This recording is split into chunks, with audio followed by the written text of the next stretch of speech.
Early in my childhood, when I was about 6 or 7, I began to get the feeling that there was something different about me.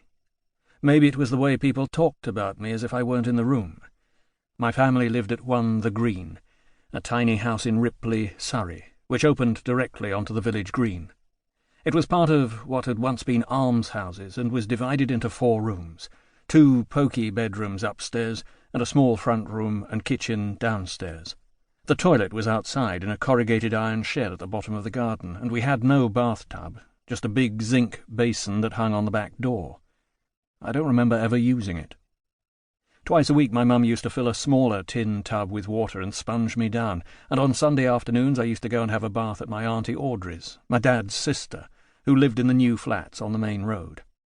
I lived with Mum and Dad, who slept in the main bedroom overlooking the green, and my brother, Adrian, who had a room at the back.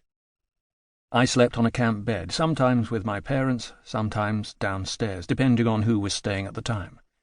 The house had no electricity, and the gas lamps made a constant hissing sound. It amazes me now to think that whole families lived in these little houses. My mum had 6 sisters: Nell, Elsie, Renee, Flossie, Kath, and Phyllis, and 2 brothers, Joe and Jack. On a Sunday it wasn't unusual for 2 or 3 of these families to show up, and they would pass the gossip and get up to date with what was happening with us and with them. In the smallness of this house, conversations were always being carried on in front of me as if I didn't exist, with whispers exchanged between the sisters. It was a house full of secrets, but bit, by carefully listening to these exchanges, I slowly began to put together a picture of what was going on, and to understand that the secrets were usually to do with me. One day I heard one of my aunties ask, "Have you heard from his mum?" And the truth dawned on me that when Uncle Adrian jokingly called me a little bastard, he was telling the truth. The full impact of this realization upon me was traumatic, because at the time I was born, in March 1945, in spite of the fact that it had become so common because of the large number of overseas soldiers and airmen passing through England, an enormous stigma was still attached to illegitimacy. Though this was true across the class divide, it was particularly so among working-class families, such as ours, who, living in a small village community, knew little of the luxury of privacy. Because of this, I became intensely confused about my position, and alongside my deep feelings of love for my family, there existed a suspicion that in a tiny place like Ripley, I might be an embarrassment to them that they always had to explain. The truth I eventually discovered was that Mum and Dad, Rose and Jack Clapp, were in fact my grandparents. Adrian was my uncle, and Rose's daughter Patricia, from an earlier marriage, was my real mother, and had given me the name Clapton.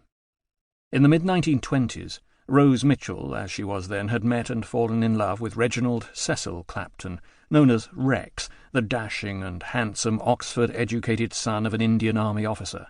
They had married in February 1927, much against the wishes of his parents, who considered that Rex was marrying beneath him. The wedding took place a few weeks after Rose had given birth to their first child, my Uncle Adrian. They set up home in Woking, but sadly it was a short-lived marriage, as Rex died of consumption in 1932, 3 years after the birth of their second child, Patricia. Rose was heartbroken.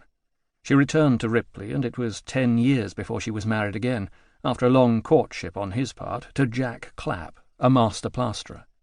They were married in 1942, and Jack, who as a child had badly injured his leg and therefore been exempt from call-up, found himself stepfather to Adrian and Patricia. In 1944, like many other towns in the south of England, Ripley found itself inundated with troops from the United States and Canada, and at some point Pat, age 15, enjoyed a brief affair with Edward Fryer, a Canadian airman stationed nearby. They had met at a dance where he was playing the piano in the band. He turned out to be married, so when she found out she was pregnant, she had to cope on her own. Rose and Jack protected her, and I was born secretly in the upstairs back bedroom of their house on March the 30th, 1945. As soon as it was practical, when I was in my 2nd year, Pat left Ripley, and my grandparents brought me up as their own child. I was named Eric, but Rick was what they all called me. Rose was petite, with dark hair and sharp, delicate features, with a characteristic pointed nose, the Mitchell nose, as it was known in the family, and which was inherited from her father, Jack Mitchell. Photographs of her as a young woman show her to have been very pretty, quite the beauty among her sisters. But at some point at the outset of the war, when she had just turned 30, she underwent surgery for a serious problem with her palate.